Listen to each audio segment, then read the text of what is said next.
आज हिमाचल प्रदेश में कोई घर नहीं है जहां लकड़ी का चूल्हा हो और लकड़ी से खाना बनता हो। आज गैस के चूल्हे हैं और हमारी माताएं बहनें लाइटर से जलाती हैं, 5 मिनट में चाय बनाती हैं और आधे घंटे में खाना बना करके तैयार करती हैं। मित्रों, जब मैं चुनाव की बात करता हूं तो हमेशा एक बात कहता हूं कि जिन लोगों ने कुछ काम नहीं किया वो हमेशा चुनाव को उलझाने का प्रयास करते हैं, मतदाता को भटकाने का काम करते हैं और प्रजातंत्र की चलती हुई गाड़ी को अटकाने का काम करते हैं। और जो लोग मेहनत के साथ, विश्वास के साथ, लोगों के साथ कंधा से कंधा मिलाकर के विकास के लिए जुड़ते हैं, वह चुनाव को सुलझाने का काम करते हैं। अटके हुए, भटके हुए, लटके हुए लोगों को निकाल करके प्रदेश को और विकास के तरीके से बढ़ाने का प्रयास करते हैं। अभी मुझे बताया गया कि परिवार के नाम पर वोट मांगने की कोशिश होती है। यह मानसिकता ही अपने आप में बता देती है कि सामने खड़ा प्रत्याशी बैसाखियों पर खड़ा है, वो अपनी ताकत पर नहीं खड़ा है, वो आपके लिए नहीं खड़ा है, उसके मन में कोई विकास की योजना नहीं है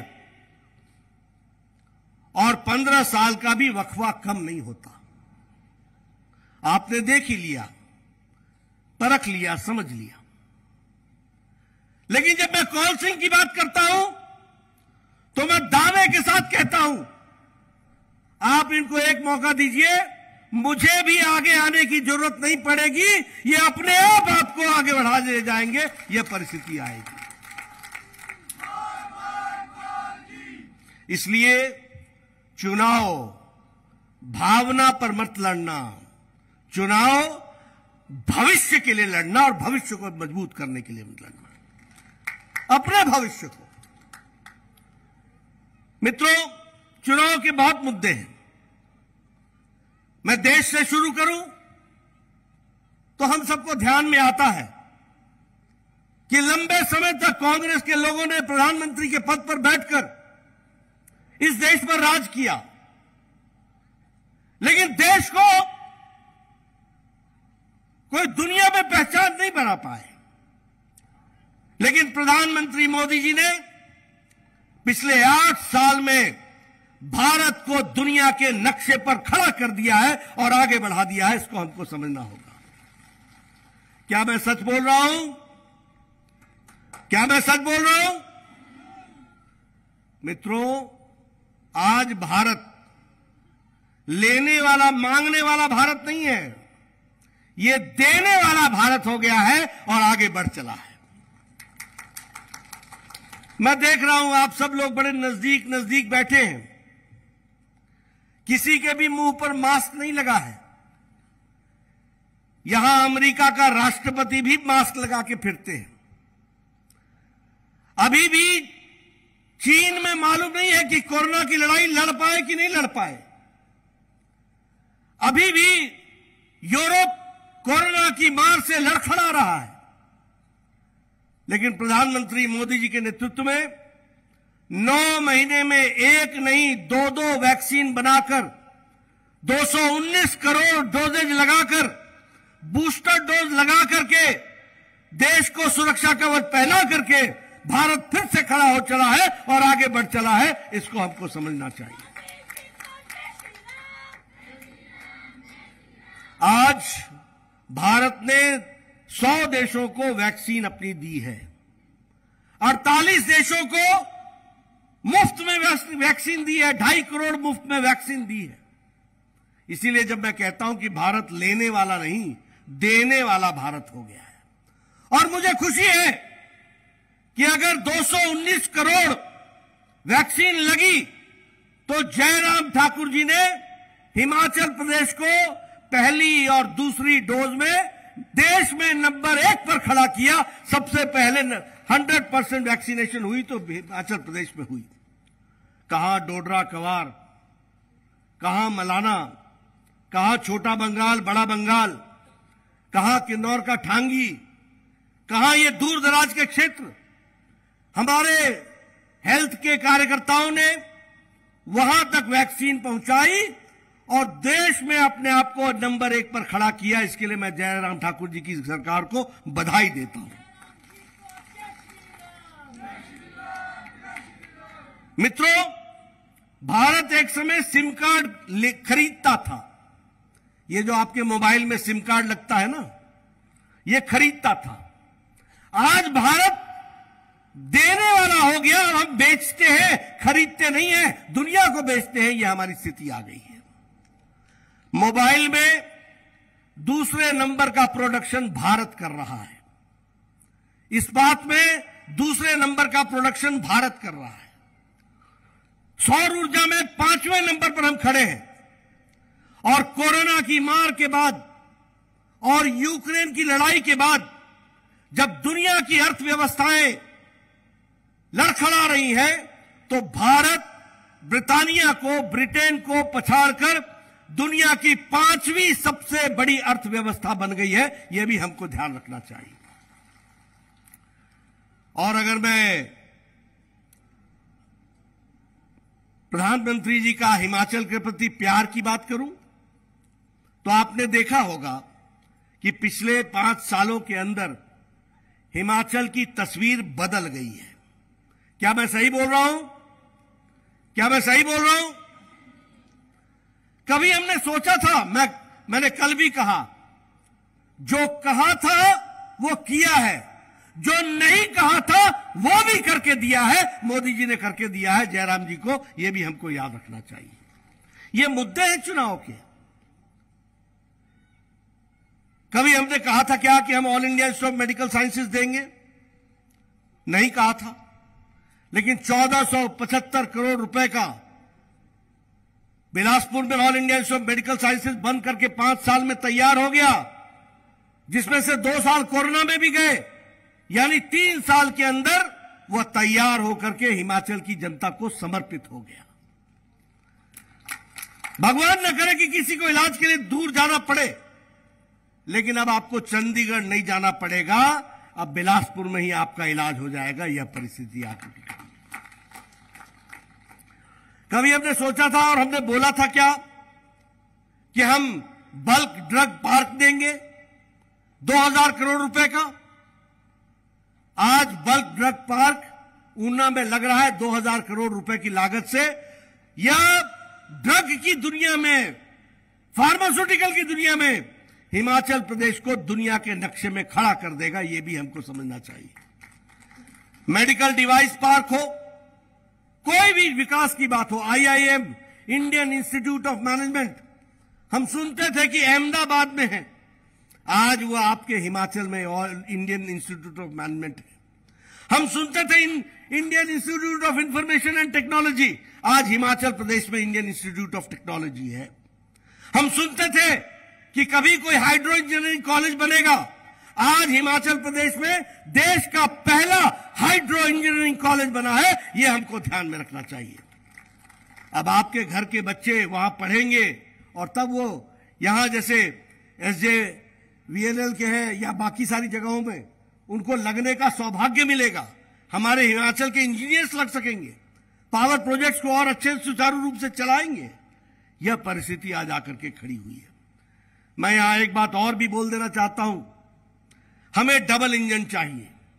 ऊपर मोदी जी की सरकार है तो नीचे जयराम जी की सरकार चाहिए, और जयराम जी की सरकार चाहिए तो मुझे कौल सिंह चाहिए। यह बात आप ध्यान में रखिए।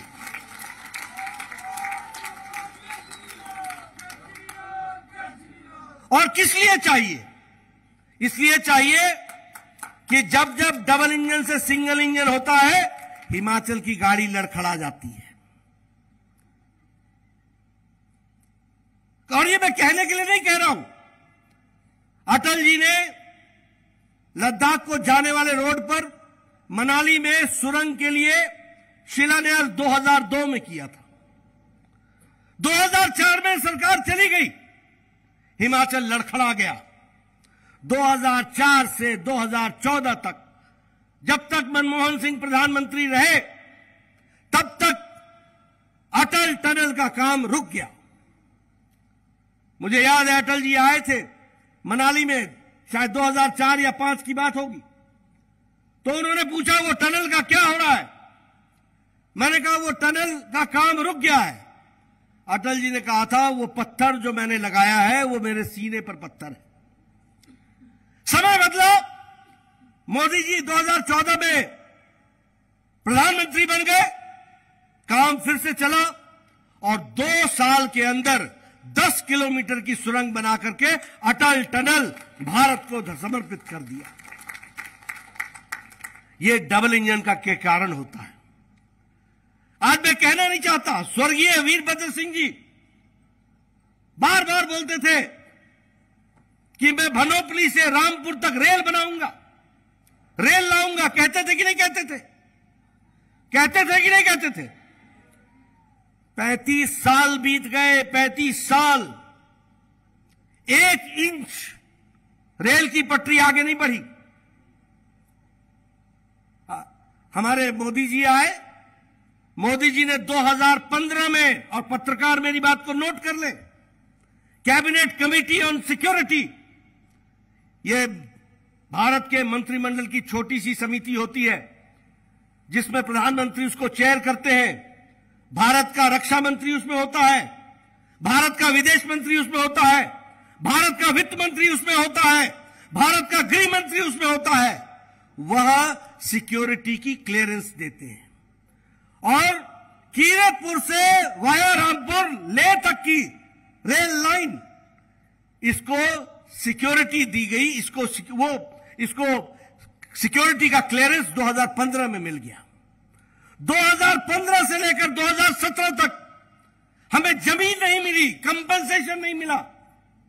2017 में जयराम जी की सरकार आई, उसको कंपनसेशन मिल गया, काम शुरू हो गया, लोगों को जमीनों का पैसा मिल गया। अब 2024 तक बिलासपुर तक रेल लाइन पहुंच जाएगी और आगे ले तक जाएगी, यह हमको समझना होगा। मैं बोलना नहीं चाहता, हमें हाइड्रो इंजीनियरिंग कॉलेज मिला था, हमारी सरकार चली गई, धूमल जी की सरकार चली गई, मैं एमपी बनकर के दिल्ली चला गया।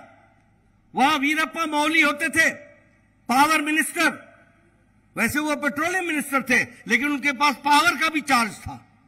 मैंने बोला ये हाइड्रो इंजीनियरिंग कॉलेज खोलना है, आप आइए शिलान्यास कीजिए। उन्होंने कहा हम तो आना चाहते हैं, लेकिन आपकी प्रदेश की सरकार नहीं चाहती है। हमने कहा समय आएगा, न तुम रहोगे न नीचे तुम्हारी सरकार रहेगी। ऊपर मोदी जी बने, नीचे जयराम ठाकुर, उस समय धूमल जी बने। काम शुरू हुआ और काम शुरू होकर के आज हाइड्रो इंजीनियरिंग कॉलेज मिल गया। इसलिए मित्रों, डबल इंजन की सरकार का अपना महत्व है। और मैं एक बात और भी आपको कहना चाहता हूं, यह वोट सिर्फ कौल सिंह को एमएलए बनाने का नहीं है, यह मेरी बात को सिर्फ रखने का नहीं है कि चलो नड्डा जी आए तो हम उनकी बात सुनते हैं। यह हमारे लिए मत करना, लेकिन अपने हक और हुकूक के लिए लड़ना है तो आपको कौल सिंह नेगी को ही लेके आना पड़ेगा। इसको हमको समझना चाहिए। यह आपके हकों की लड़ाई है। बताइए, 1,90,000 शौचालय बने कि नहीं बने? बने कि नहीं बने? और सारे देश में 12 करोड़ शौचालय बने। कैसा राज था भैया, जहां 12 करोड़ लोग अपने दैनिक जीवन के कार्य के लिए खेतों में जाया करते थे, जंगलों में जाया करते थे। हमारी माताएं बहनों की इज्जत की किसी ने चिंता की?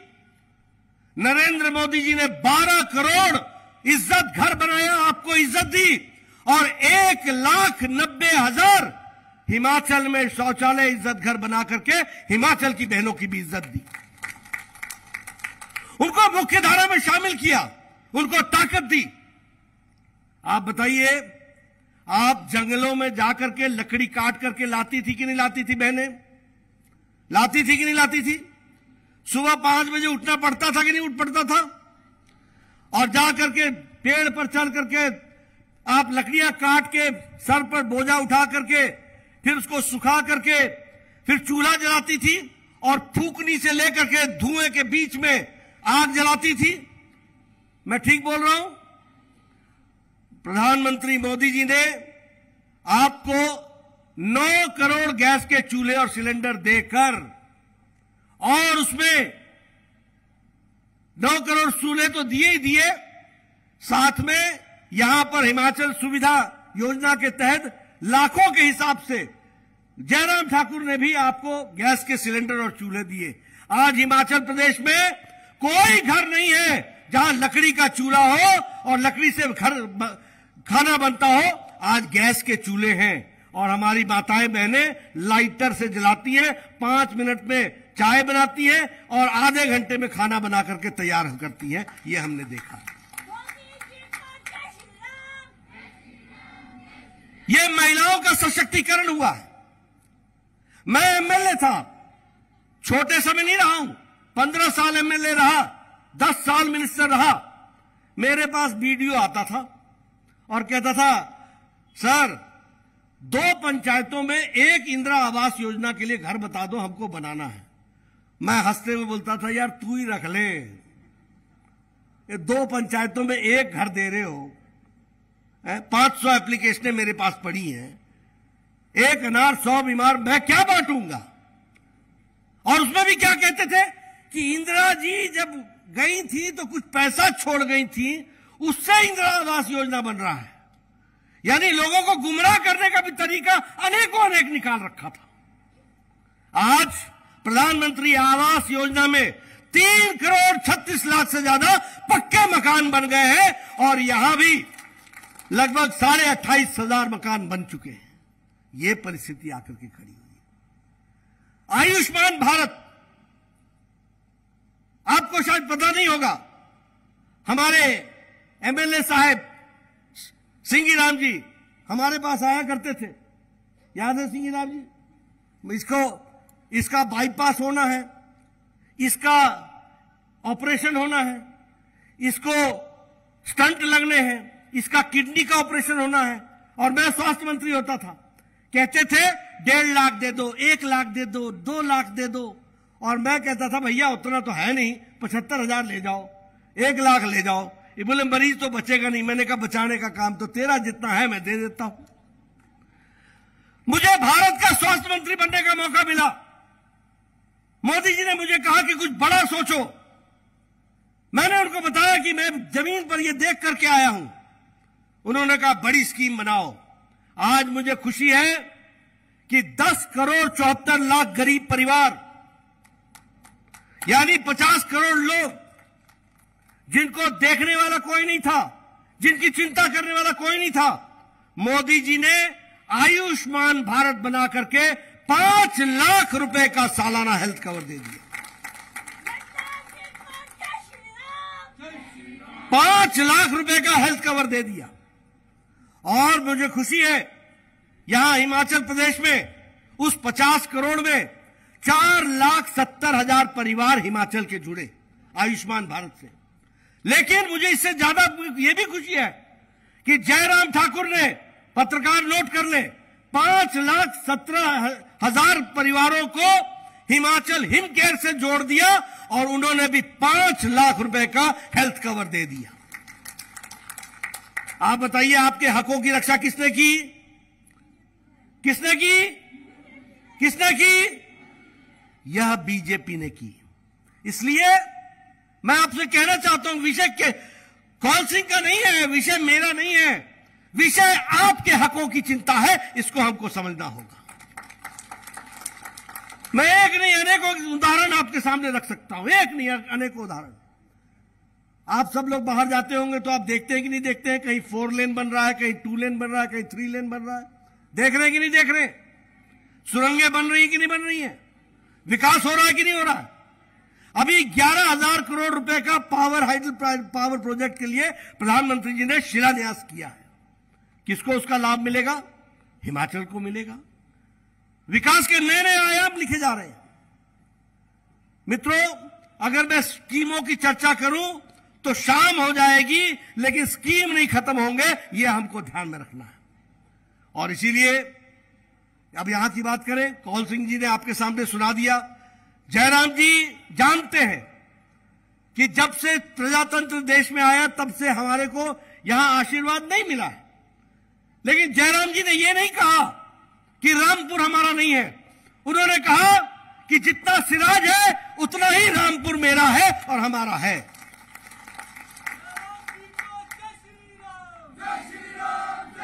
आप बताइए, पिछले 2 सालों में यहां पर उन्होंने प्रोजेक्ट्स दिए कि नहीं दिए?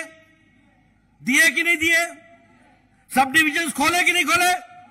पानी की स्कीमें दी कि नहीं दी? मुझे याद है, मैं नीचे छोटे हिमाचल से यानी छोटे पहाड़ों से आता हूं। मुझे गर्मियों में महिलाएं मिलती थी, माताएं मिलती थी, और व्यंग में मेरे से पूछती थी, गर्मियों में कहां था? मैं कहता था, माता जी मैं यही तो था। बोले दर्शन नहीं हुए।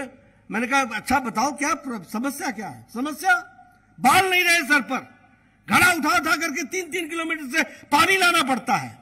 आजकल आप बताइए, हर घर जल हो रहा है कि नहीं हो रहा है? हो रहा है कि नहीं हो रहा है?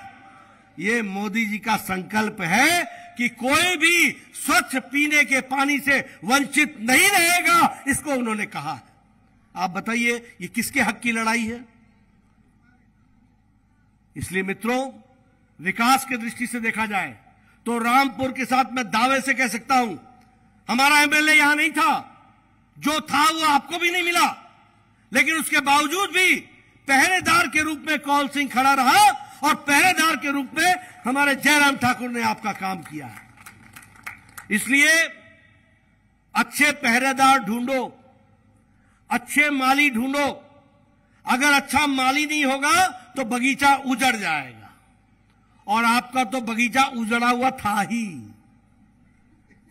उसको आबाद करना तो अब हमारा काम है। बोलिए, आबाद करेंगे? अच्छा माली ढूंढेंगे? कौल सिंह को ढूंढेंगे? सफल बनाएंगे? 12 तारीख तक आप इसकी रक्षा कीजिए। 12 तारीख के बाद ये आपकी रक्षा करेगा, इसको आपको ध्यान में रखना होगा। एक बात अंत में मैं ये भी कहूंगा कि मित्रों, भावनाओं पर फैसला मत करना, अपने भविष्य को ध्यान में रख करके फैसला करना। आप सब लोग जो यहां आए, इतने धूप में बैठे हैं, मुझे मालूम है कि आप तो वोट हमको देंगे ही देंगे, लेकिन आपके वोट के साथ साथ मुझे आपके परिवार का वोट चाहिए, मुझे आपके रिश्तेदारों का वोट चाहिए, मुझे आपके पड़ोसियों का वोट चाहिए, मुझे आपके मोहल्ले गांव में रहने वाले साथियों का वोट चाहिए। इसलिए आप कौल सिंह बन करके गांव-गांव में निकल जाइए, मेरा संदेश पहुंचाइए, मोदी जी का निमंत्रण पहुंचाइए, और रामपुर को भी मुख्य धारा में शामिल कीजिए और विकास करके आगे ले चलिए। यही मुझे कहना है। आपने मेरी बात सुनी, आपका बहुत बहुत धन्यवाद।